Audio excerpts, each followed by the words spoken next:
Pernahkah Anda merasakan sakit dan ngilu di persendian? Orang awam menyebutnya sebagai flu tulang, tapi dalam dunia medis bisa jadi hal ini disebut dengan penyakit cikungunya. Pergantian cuaca ekstrim membuat badan rentan terkena gangguan kesehatan, dari demam hingga nyeri pada bagian persendian. Namun tahukah Anda, jika gejala tersebut bisa saja menjadi penyakit serius seperti cikungunya? Menurut data dari Kementerian Kesehatan Republik Indonesia, sejak tahun 2019 sudah ada sekitar 5.042 kasus cikungunya di Indonesia. Lantas apa itu cikungunya dan apakah penyebabnya? Dr. Wismandari Wisnu, spesialis penyakit dalam, akan membahasnya di segmen kali ini untuk Anda pemirsa Hidup Sehat Plus. Cikungunya adalah suatu penyakit yang disebabkan oleh virus. Gejalanya adalah yang pertama yang paling dirasakan oleh pasien itu adalah demam, di mana demam ini bisa berlangsung selama 3-7 hari. Dan yang khas dari demam cikungunya ini adalah disertai dengan pegal-pegal atau nyeri otot, dan itu bisa di seluruh tubuh. Selain dari gejala-gejala tersebut, yang khas juga adalah kalau demam kita sering disertai dengan flu. Nah, kalau demam cikungunya ini tidak disertai dengan gejala flu. Jadi tidak ada batuknya, tidak ada pileknya. Kalau demam tanpa disertai flu, maka kita mesti curiga apakah ini mengarah ke demam cikungunya. Demam dan nyeri pada bagian otot seringkali dianggap sebagai masuk angin biasa. Namun bisa jadi Anda terkena cikungunya. Lantas apa ya yang menyebabkan seseorang terkena cikungunya? Penyebab dari demam cikungunya adalah virus, di mana virus ini dibawa oleh nyamuk. Nyamuk yang kita sebut sebagai vektor dari penyakit demam cikungunya ini adalah nyamuk yang sama dengan demam berdarah dengue, yaitu Aedes aegypti dan Aedes albopictus. Nyamuk-nyamuk ini banyak terdapat di negara-negara tropis seperti Indonesia. Dan nyamuk ini sukanya justru di air yang bersih, jadi bukan di air-air kotor seperti di selokan-selokan. Karena itu kita justru harus memperhatikan air-air bersih di sekitar rumah kita, seperti air di kolam renang, kemudian air yang tertampung dari air hujan di dalam suatu pot bunga misalnya, atau ada ember yang terbuka. Justru di tempat-tempat seperti itulah kita harus waspada terjadinya tempat untuk berkembang biaknya nyamuk-nyamuk Aedes aegypti dan Aedes albopictus. Selain itu, nyamuk-nyamuk ini juga suka di tempat yang terjadi penumpukan barang-barang.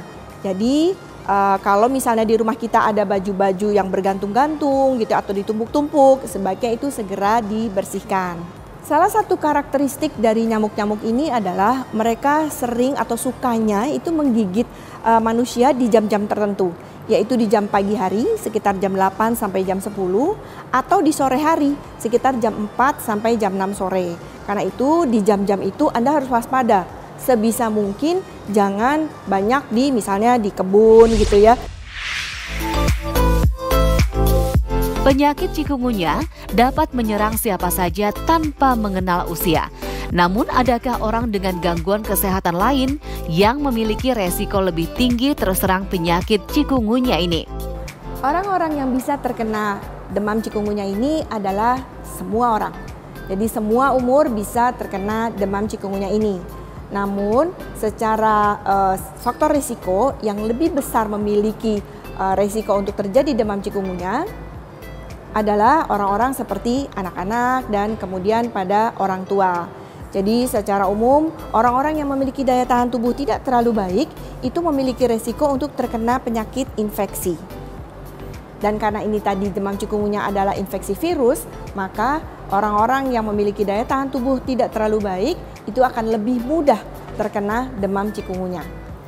Selain itu, orang-orang dengan diabetes misalnya, namun diabetesnya belum terkontrol dengan baik, itu akan memudahkan orang tersebut terkena demam cikungunya.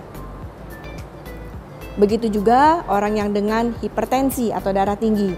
Jika tekanan darahnya belum terkontrol dengan baik, kemungkinan besar orang ini daya tahan tubuhnya tidak terlalu baik sehingga dia lebih mudah terjadi atau terkena demam cikungunya. Beragam mitos dan juga fakta banyak beredar di masyarakat tentang cikungunya. Salah satunya nyeri sendi akibat cikungunya dapat bertahan lama. Benarkah itu fakta atau mitos? Fakta. Nyeri pada demam cikungunya bisa bertahan lama, bahkan bisa bertahan sampai bulanan.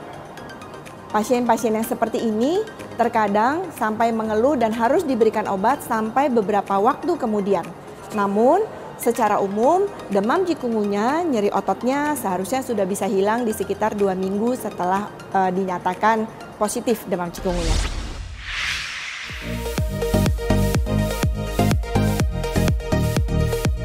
Fakta mitos selanjutnya, cikungunya dapat menyebabkan kematian. Wah, benar nggak ya? Dokter Wismandari, itu fakta atau mitos ya? Fakta. Demam cikungunya bisa menyebabkan kematian. Kalau pada demam cikungunya yang tidak tertangani dengan cepat atau bahkan tidak tertangani, jadi pasiennya misalnya tetap di rumah gitu ya, tanpa ada cairan yang cukup, kondisi seperti ini bisa menyebabkan kematian. Salah satu penyebab yang juga bisa menyebabkan kematian itu adalah jika terjadi komplikasi. Misalnya komplikasinya terjadi radang paru, kemudian terjadi komplikasi di saraf. Hal-hal ini bisa memudahkan orang yang demam cikungunya bisa mengalami kematian. Faktor resikonya adalah orang-orang dengan usia lanjut. Jadi penderita cikungunya dan pada usia lanjut, kemudian tidak tertangani dengan baik, itu bisa menyebabkan kematian. Namun secara umum demam cikungunya harusnya kalau tertangani dengan baik tidak mengalami kematian. Sudah jelas sekali ya penjelasan dari Dokter Wismandari tentang penyakit cikungunya. Agar terhindar dari penyakit ini, yuk kita simak tipsnya. Tips untuk Anda dalam rangka mencegah terjadinya demam cikungunya. Yang pertama adalah lakukan 3M. Pertama, mengubur, yaitu mengubur barang-barang yang memang sudah tidak diperlukan agar jangan sampai terjadi penumpukan. Yang kedua adalah dengan melakukan menguras. Menguras ini dalam arti ada tempat-tempat air seperti misalnya ada tempat makanan burung, kemudian bak mandi Anda, lakukan pengurasan secara berkala. Yang terakhir adalah dengan menutup tempat-tempat yang memang digunakan untuk tempat penyimpanan air. Jadi segera lakukan dengan tutup agar tidak terjadi sarang nyamuk di situ. Tips yang kedua adalah dengan melakukan pola hidup sehat. Seperti melakukan olahraga teratur, kemudian makan makanan yang sehat dan seimbang. Kenapa harus dilakukan? Yaitu agar kita memiliki daya tahan tubuh yang baik. Kalau daya tahan tubuh kita baik, kita jadi tidak mudah terkena infeksi apapun, termasuk infeksi virus demam cikungunya. Tips berikutnya yang ketiga adalah dengan melakukan kontrol dari penyakit-penyakit Anda. Misalnya Anda punya diabetes, kontrollah gula darah Anda sebaik mungkin. Kemudian jika Anda punya darah tinggi atau hipertensi, kontrollah tekanan darah Anda. Tips yang keempat adalah dengan mengenali gejala-gejala demam cikungunya. Jangan sampai Anda terlena bahwa ini hanya dirasakan sebagai demam biasa. Demamnya tadi sudah dikatakan yaitu demam yang berlanjut 3-7 hari, demamnya mendadak tinggi, kemudian tidak ada disertai gejala-gejala flu ataupun batuk-batuk. Kemudian yang khas adalah disertai dengan nyeri otot di seluruh tubuh. Hal-hal seperti itu Anda harus waspadai, jangan-jangan ini adalah demam cikungunya. Saya, Dr. Wismandari Wisnu, spesialis penyakit dalam untuk Hidup Sehat Plus.